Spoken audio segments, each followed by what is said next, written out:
Today on Guru Puja, you are worshipping your Guru. At the same time, I bow to your Guru within yourself.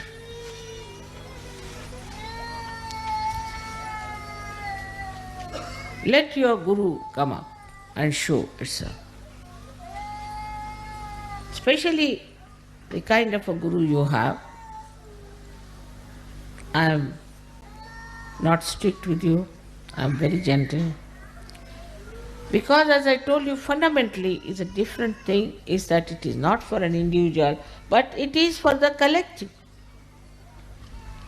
And if something has to spread collectively, then you have to understand that it has to be only love that is going to. There is no other way we can spread Sahaja, because we cannot be like Hitler, giving wrong ideas of hatred. Either it could be hatred or love. You teach people, we hate this one, fundamentalism, this, that, you will get thousands ready to fight. You can elevate their baser self and say, all right, come along, let us fight. Racialism, this, that, anything, even nationalism. All right, there are people. But when I say love, it's very different. Try to understand, and because of our collective work, you have to know that love is a source of energy that makes things grow in a living manner. It is the energy which is a living energy. Try to understand now. This is, people don't understand. Love doesn't mean that you hug somebody or do something, but living energy that understands, that makes you grow. I hope you have seen my books and I hope you have read it. In that I have described to you very clearly what is the living energy within us that works.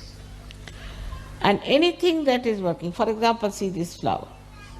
Now, I cannot order this one to go straight. It's moving in its own way. Let it be. It looks nice because no flower should look like another flower. Living energy never creates the same thing exactly than another. Only plastics can be done. Now, when it is growing in its own way. So whatever is built in within you, which is a living energy, built in but living energy, and a living thing that works, it blossoms by itself. The water of pure love is to be given. In pure love, what you see in another person as a guru, what's the matter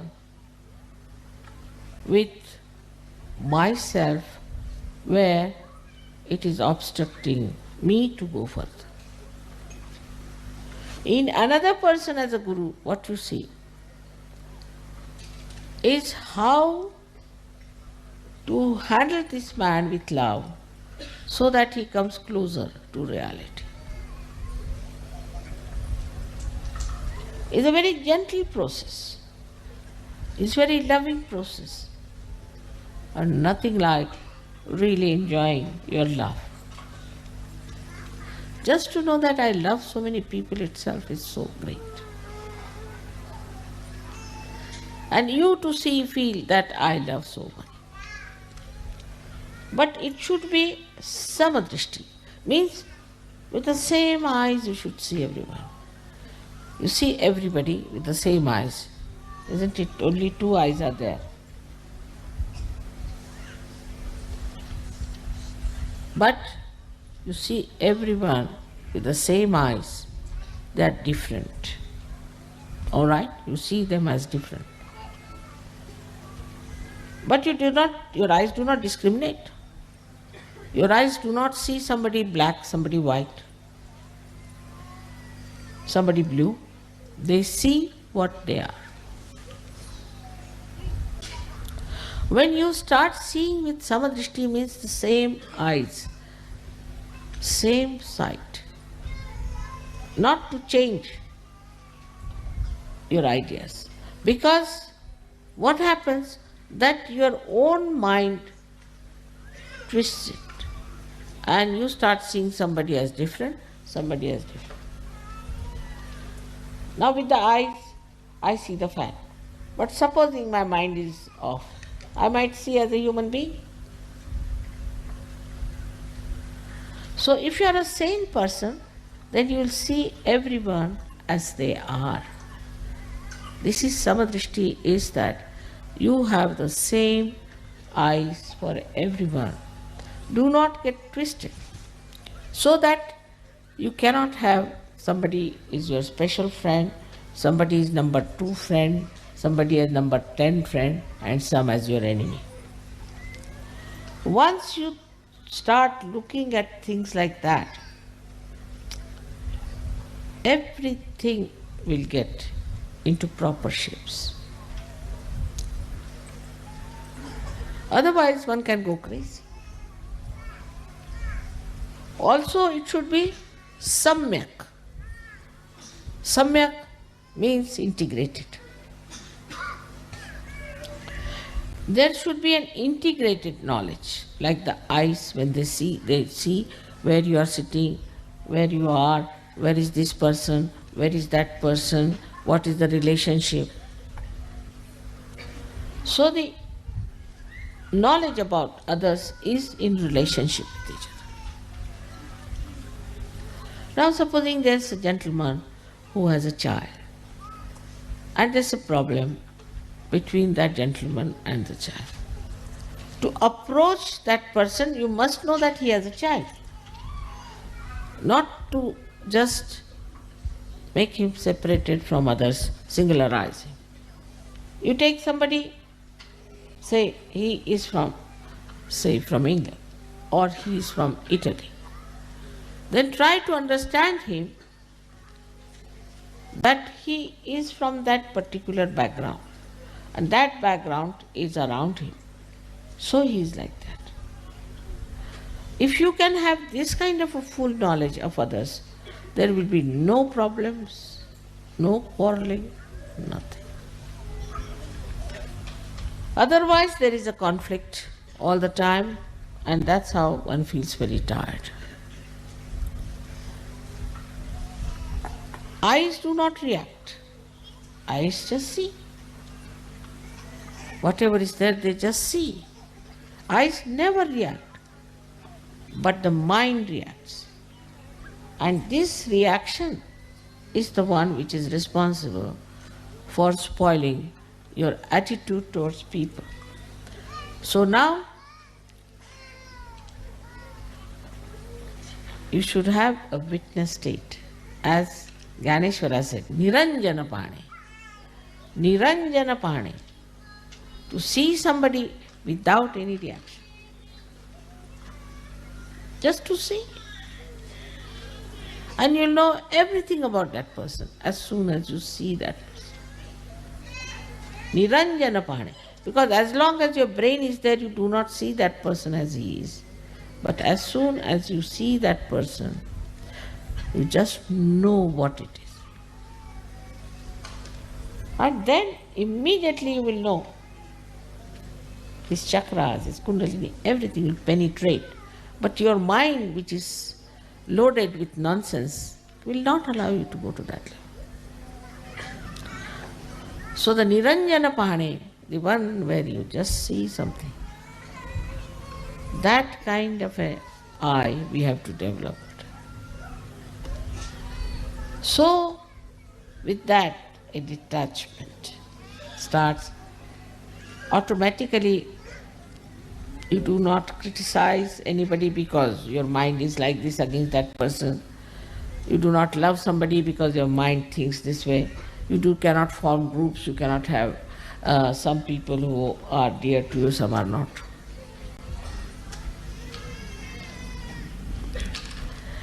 Sometimes if I do not smile at some people, then they grumble and say, this time mother didn't smile at me. I mean, I cannot keep all the time a smile, you see. You must also think of my muscles. All the time, how can I keep my smile on? But there are people who feel very bad that, you see, this time mother didn't smile, so I have to go on smiling all the time at him. I try.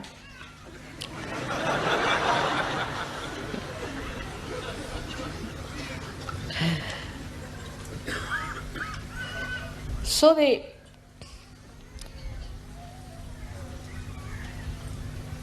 attitude towards others has to be with Niranjana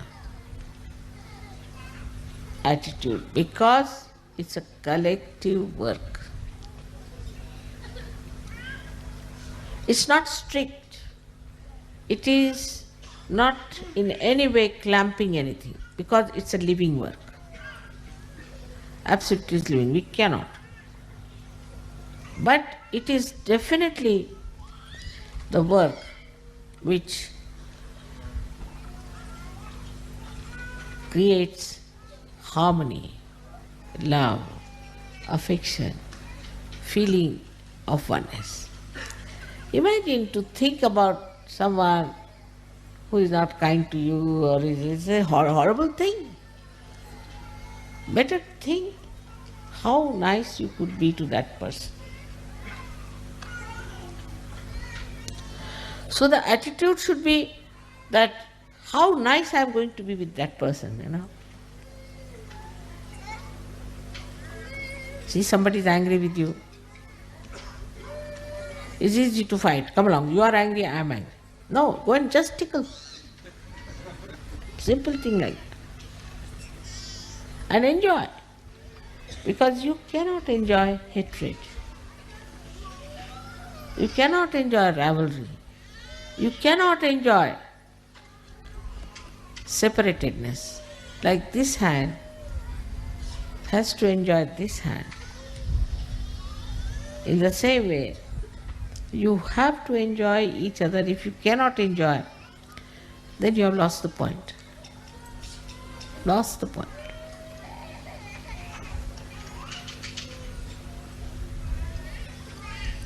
So, in the collective progress, we have to know that we cannot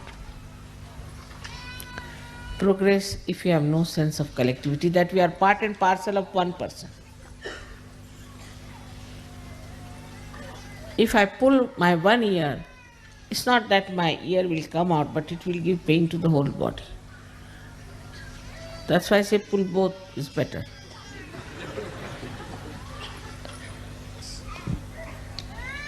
And when you start, seeing this way yourself, then you'll be amazed, a kind of a sweet humor about yourself develops.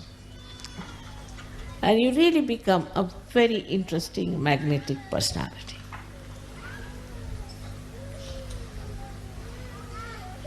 And a very enjoyable person, extremely enjoyable.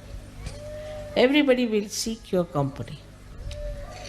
This is what is the sign of your Guru principle being enlightened. Of course, they said that you should get detachment, you should not have any attachment to this and that and that and that. This is all talk.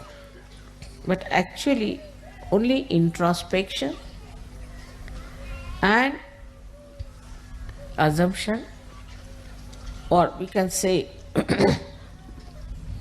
the knowledge of your own depth itself will give you that feeling.